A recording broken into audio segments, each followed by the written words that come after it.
میں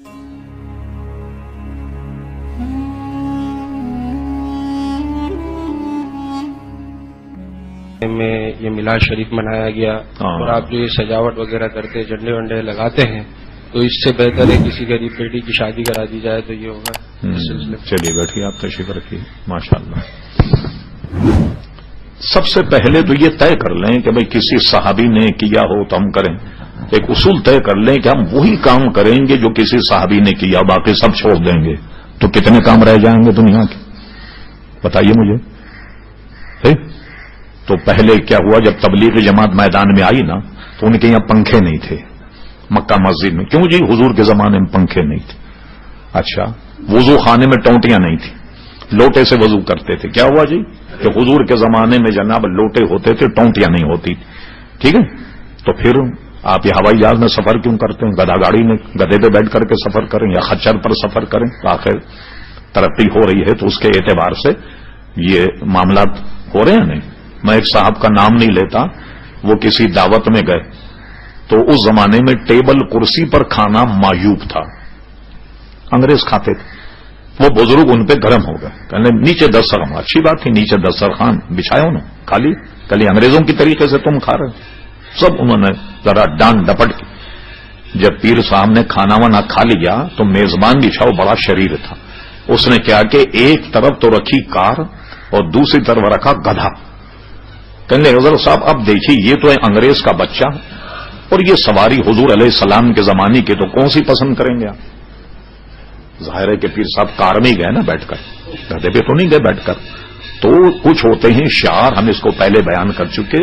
کچھ شعار ہوتے ہیں مذہبی اور کچھ ہوتے ہیں قومی. جو مذہبی شعار ہے وہ نہیں بدلتا, قومی شعار بدل جاتا. جیسے پتلون کا پہننا, جس زمانے میں انگریز آیا اس زمانے میں سوائے انگریز کے کوئی پتلون نہیں پہنتا, وہ اس کی علامت تھی. اس وقت علماء اس کو حرام کہتے. لیکن جب پتلون کا رواج عام ہو گیا, جیسے مثلا پورا ترکی مسلم ملک ہے, سارے پتلون پہننے لگ گئے, قومی لباس ہی ان کا پتلون ہو گیا. ہمارے یہاں بھی سب پتلون پہننے لگ گئے. تو آج کوئی آدمی پتلون پہن کر جا رہا, تو ہم نہیں کہیں گے نا یہودی جا رہا یا عیسائی جا رہا. تو حکم بدل گیا. اس لیے مولانا مفتی محمد وقار الدین صاحب رحمت اللہ تعالی علیہ نے وقار الفتاوا میں پتلون پہن کر نماز پڑھنے کو جائز قرار دیا. اور بس ایسی ہو کہ آدمی کو رکوع سجود میں کوئی تکلیف نہ ہو. اب ایسی بھی نہ ہو کہ مجھ جیسا آدمی یہ سوچنے لگے کہ اس میں گھسا کیسے ہوگا, اتنا چست نہ بیٹھ سکے آدمی, نہ ادھر ادھر ہو سکے. تو ایسا بھی نہیں ہونا چاہیے.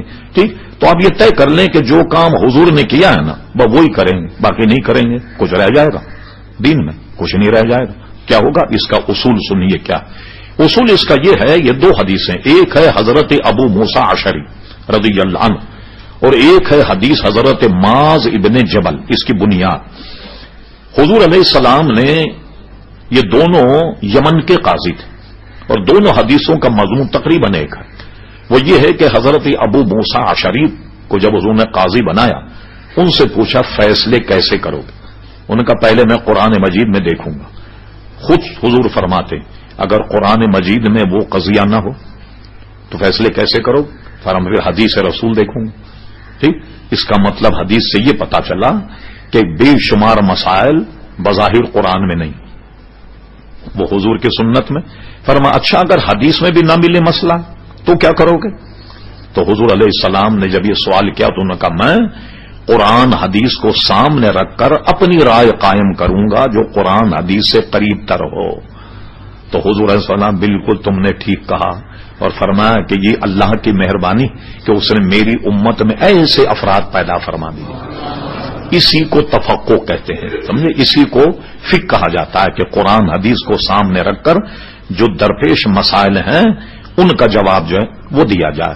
تو یہ اگر اصول بنا لیں کہ جو صرف قرآن مجید کے فرقہ ہے نا ایسا جو قرآن میں بس اس کے علاوہ نہیں مانے, تو کتے کا گوشت حرام قرآن میں کہاں, کیا خیال ہے, بلی چوہا بندر یہ حرام ہے کہیں قرآن مجید. ایک اصول بیان کر دیا اتنا شاندار. ہم نے جو اپنا حبیب بھیجا ہے نا تمہارے پاس, یہ طیب چیزوں کو تم پہ حلال کرتا ہے اور گندی چیزوں کو تم پہ حرام کرتا ہے. اور کتاب الاعتصام مشکا شریف میں یہ میرا حرام کیا ہوا بھی حضور فرماتے ویسا ہی حرام ہے جیسے اللہ کا حرام کیا ہوا. ٹھیک ہے, اللہ کے نائب ہیں, اطیع اللہ اطیع الرسول. تو اب آئیے, تو آپ کہیں جی صحابہ نے تو یہ نہیں کیا تھا. اچھا, اب میں آپ سے پوچھوں بنیاد, یہ محفل میلاد میں ہوتا کیا ہے؟ ذرا آپ ہی کے منہ سے میں سنوں کیا ہوتا ہے صاحب جی. حمد و ثنا ہوتی نا.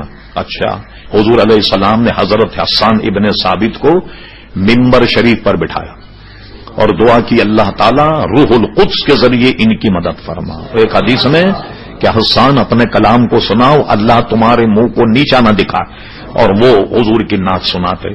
تو اگر یہ نعت سنانا میلاد ہے تو یہ تو حضور کے زمانے میں ہوتا تھا.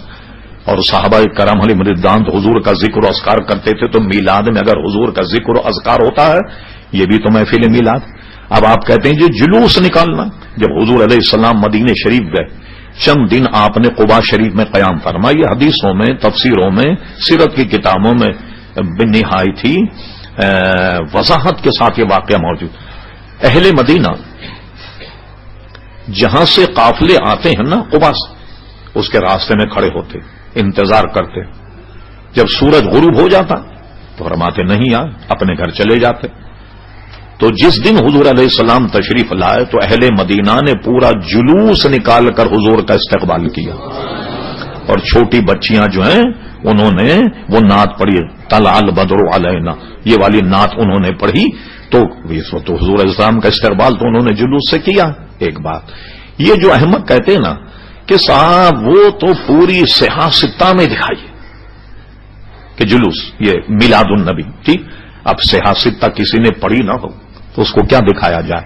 کسی شخص نے خوب کہا تھا کسی زمانے مولانا لہجے میں کہ علم سیکھا پر دینداری نہ آئی, بخار آ گیا مگر بخاری نہیں آئی. سیاستہ کی کتاب ہے مشکات شریف. مشکات شریف میں علامہ امام ترمذی نے حضور کی سیرت پر ایک باب باندھا. جو کہتے ہیں نا کہیں نشان نہیں, آپ کو تعجب ہوگا, اس باب کا نام صاحب مشکات نے میلاد النبی رکھا. ترمذی شریف میں باب ہے اس معاملے پر کہ میلاد النبی, اس کے بعد حضور علیہ السلام کی سیرت پر انہوں نے کلام کیا. ٹھیک ہے, تو آپ یہ دیکھیے کہ وہ لوگ کہتے ہیں جی اس کا کہیں ثبوت نہیں, بالکل احمق لوگ ہیں. اچھا, یہ نہیں بلکہ انہوں نے بیچاروں نے اپنی بھی کتابیں نہیں پڑھی, اتنے معذور ہیں کم وقت. اب آئیے پورے طریقے سمجھ لیں. یہ حدیث شریف کے 2 چینل ہیں پورے ہندوستان میں کہ سند حدیث ہندوستان میں کون لایا. ایک تو چینل ہے ایک شاہ ولی اللہ مہدی دہلوی کا, ان سے سند میں وہابی, دیوبندی, بریلوی, جتنے بھی لوگ, یہ 2 سے حدیث کی سند ملتی. ایک ہے شاہ ولی اللہ مہدی دہلوی اور ایک ہے شاہ عبدالحق مہدی دہلوی رحمۃ اللہ علیہ. شاہ ولی اللہ مہدی دہلوی کی کتاب جو ہے اس میں موجود ہے در السمین فی مبشرات نبی الامین, یہ ان کی کتاب ہے عربی. وہ لکھتے ہیں کہ میرے والد گرامی ہر 12 ربیع الاول کو محفل میلاد کرتے تھے. یہ شاہ ولی اللہ صاحب لکھتے. تو ایک دن جب ربیع الاول کی 12 تاریخ آئی تو میرے والد کے پاس پیسے نہیں تھے. ان کے والد تھے شاہ عبد الرحیم مہدی دہلوی. تو جیب میں ہاتھ ڈالا تو چند ٹکے ملے. اس زمانے میں ٹکے چلتے تھے, اس میں بھی کچھ نہ کچھ مل جاتا تھا ٹکوں میں. آج تو فقیر کو 1 روپیہ دو تو آپ کا چہرہ دیکھے گا اگر کمبخت کس وکیل سے پالا پڑا, 1 روپیہ دے رہا, اس لیے 1 روپیہ کچھ آتا ہی نہیں.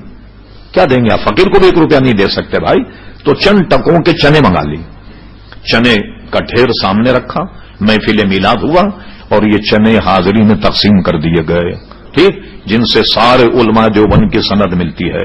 شاہ ولی کتاب بھی میرے پاس موجود ہے. شاہ ولی اللہ صاحب لکھتے ہیں میں نے اپنے والد سے سنا اسی رات حضور علیہ السلام کی زیارت ہوئی اور وہ چنے کی ڈھیری حضور کے سامنے رکھی ہوئی تھی اور آپ اس پر تحسین فرما رہے تھے, آپ اس پہ خوشی کا اظہار فرما رہے تھے. یہ تو شاہ ولی اللہ نے لکھا, مہدی دہلوی صاحب نے. اب آئیے دوسرا چینل, آئیے دوسری سند ہے شاہ عبدالحق مہدی دہلوی رحمۃ اللہ علیہ. یہ آج کل کے بزرگ نہیں, شاہ عبدالحق مہدی دہلوی رحمۃ اللہ علیہ کا وصال ہوا ہے دہلی میں 1052 ہجری میں. الحمدللہ میں 2 مرتبہ دہلی گیا اور بسیار تلاش میں نے ان کے مزار پر جا کر فاتحہ پڑھی. افسوس تو مجھے یہ ہوا کہ اتنا بڑا محدث اور اس کے سارے کارناموں کو لوگوں نے فراموش کر دیا. پوری دہلی میں اچھے بھلے دیندار آدمی سے میں پوچھ رہا ہوں شاہ عبدالحق مہدی دہلوی کا مزار کہاں ہے تو کسی کو پتا نہیں، کسی کو پتا نہیں۔ پھر میں بریلی شریف جب گیا، وہاں کے بہت بڑے مفتی تھے قاضی عبدالرحیم صاحب، 3-4 دن پہلے انتقال ہوا، 3-4 سال یا 2 سال پہلے، اللہ غریق رحمت فرمائے، پورے ہندوستان کے بہت بڑے مفتی۔ میں ان کے پاس جب گیا تو ان سے میں نے پوچھا، پھر انہوں نے مجھے پورا بتایا۔ پھر جب میں دہلی گیا تو میں مہرولی کو طے کر کے شمسی تالاب میں اب پانی نہیں ہے، شمسی تالاب کو عبور کرنے کے بعد جنگل میں شاہ عبدالحق مہدی دہلوی کا مزار۔ شمسی تالاب کی دہلی میں ایک تاریخی حیثیت یہ ہے، کسی اہل دل، کسی بزرگ نے اس شمسی تالاب پر خواب میں حضور علیہ السلام کو وضو کرتے ہوئے دیکھا تھا، اس لیے اس کی تاریخی حیثیت ہے۔ شمسی تالاب کو عبور کر کے گئے تو جب دیکھا تو افسوس ہوا کہ گرد و غبار ہے۔ کسی زمانے میں عالیشان مقبرہ تھا، لیکن اس کے بعد وہ منہدم ہو گیا، دیواریں بھی پختہ نہیں۔ پھر اس کے بعد دوبارہ جب میں غالباً شاید 91 یا 92 میں گیا تو کسی صاحب نے وہاں اچھا سفیدی اور مرمت کر کے صفائی ستھرائی کا انتظام کیا ہوگا۔ تو شاہ عبدالحق مہدی دہلوی کا میں نے ذرا سا تعارف کرا دیا۔ ان کی کتاب ہے اخبار الاخیار، کہتے نا جادو وہ جو سر چڑھ کے بولے، ورنہ جادو کیا۔ اخبار الاخیار فارسی زبان میں ہے اور اس کو چھاپا ہے مدینہ پبلشنگ، جو ایم اے جینا روڈ پہ اب بھی موجود ہے۔ مدینہ پبلشنگ نے اس کو چھاپا اور اس کا ترجمہ کیا ہے 2 مشہور وہابی مولویوں نے، ایک کا نام ہے مولوی محمد فاضل اور دوسرے کا نام ہے مولوی مفتی عاشق الہی بلند شہری۔ ان دونوں نے اس کا ترجمہ کیا اخبار الاخیار، یہ مدینہ پبلشنگ سے چھپی۔ اس کا صفحہ نمبر 624 پر یہ عبارت موجود ہے۔ شاہ عبدالحق مہدی دہلوی نے جو جن جگہ گئے بڑا کمال کیا، سارے بزرگوں کے واقعات لکھے۔ اگر 4 سطر میں واقعات ملے تو 4 سطر ہی لکھ دیا فلاں بزرگ اس میں پیدا ہوئے، اتنے سن میں ان کی وفات ہوئی۔ سب پر جہاں گئے، جس میں لاہور کے، ملتان کے، دہلی کے، جہاں بھی آپ گئے، پورا ذخیرہ ایک اخبار الاخیار۔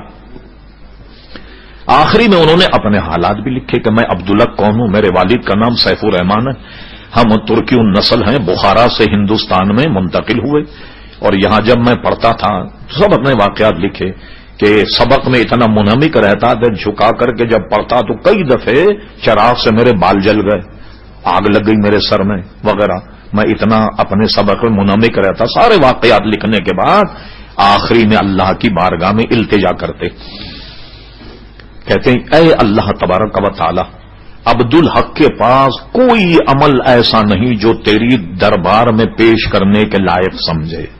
یہ ان کی عاجزی ہے، کوئی عمل ایسا نہیں، اس لیے کہ ہر عمل میں فساد نیت رہا، یہ ان کی عاجزی انکساری۔ مگر ایک عمل میرا ایسا ہے جو یقیناً تیری بارگاہ میں قبول ہوگا، وہ کبھی بھی رد نہیں ہوگا۔ حالانکہ شاہ عبدالحق مہدی دہلوی اتنے بڑے محدث ہیں، یہ لکھ سکتے تھے۔ جب میں ہندوستان آیا تو مسلمانوں کی زبان فارسی تھی، تو میں نے مشکات شریف کی بڑی ضخیم شرح لکھی، اشرت اللمات فی شرح مشکات، یہ زبان فارسی میں۔ اسی طرح فارسی میں کئی کتابیں، مثلا اس زمانے میں فارسی میں حضور کی سیرت پر کوئی کتاب نہیں، بڑے ضخیم 2 جلدیں مدارج النبوت کے نام سے فارسی میں شاہ عبدالحق مہدی دہلوی نے لکھی۔ آدمی جب کوئی کام کرتا ہے تو یہ سوچتا ہے کہ بھئی یہ ذخیرہ میں قیامت کے لے جا رہا ہوں، کہتے اللہ تعالیٰ میں نے جو حدیث پر کتابیں لکھی ہیں وہ میں تیرے دربار میں پیش کرتا ہوں جو میری نجات کا ذریعہ ہو جائے۔ میں نے بزرگوں کی سیرت پر اخبار الاخیار لکھی، یہ قبول فرما لی، یہ ذریعہ نجات ہو جائے۔ کچھ اور پیش کرتے، مشکات شریف کی شرح پیش کرتے، کچھ نہیں۔ انہوں نے کہا میرے پاس تو نجات کا کوئی ذریعہ نہیں، ہر عمل میں فساد نیت رہا، مگر یا ارحم الراحمین عبدالحق کا ایک عمل ایسا ہے جو یقیناً تیری بارگاہ میں قبول ہوگا، اور وہ یہ ہے کہ میں محفل میلاد کے وقت کھڑے ہو کر سلام پڑھتا۔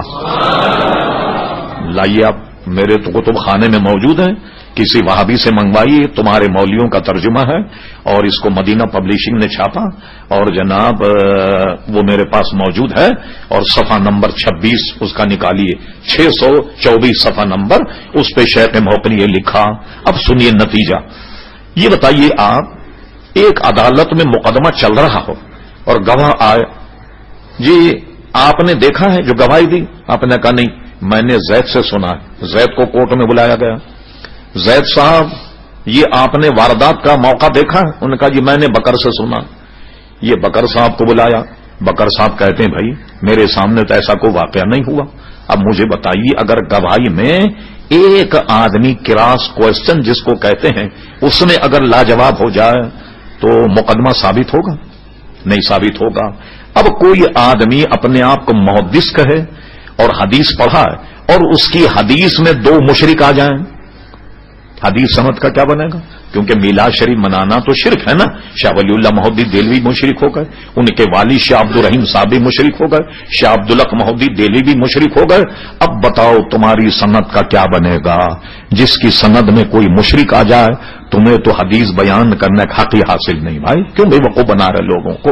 تمہارے تو سند میں امام بخاری تو بہت بعد میں آئیں گے، دونوں مشرک آ گئے تمہاری سند میں، اس لیے ان کا قول بالکل غلط ہے۔ اور میں نے حدیث کو بتا دیا آپ کو، یہ اصول نہیں کہ جو بھی حدیث اور قرآن میں ہوگا وہی ہم مانیں گے، یہ دوسرے لوگوں کا کہنا شافعی حنفی مالکی جس میں پوری دنیا ان کی پیروی کرتی ہے تو ہمارے یہاں ہمارے امام کا قول ہم لیں گے، یعنی کہ قرآن و حدیث سے ہم اس کا استثناء ہو گیا، نہیں، ہم یہ جانتے ہیں کہ قرآن حدیث کو ہمارے امام ہم سے زیادہ جانتے تھے، ٹھیک ہے؟ تو یہ حضرات جو ہیں یہ جو کچھ کہیں گے وہ اصل میں دین ہے، اس لیے ہمارے یہاں شریعت کا ماخذ کیا ہے؟ قرآن، سنت، اجماع امت اور قیاس، یہ چار چیزیں ہیں جس سے دین کا کوئی مسئلہ ثابت ہوتا ہے۔ جی نا، کوئی ایک آدھ سوال اور کر لیں۔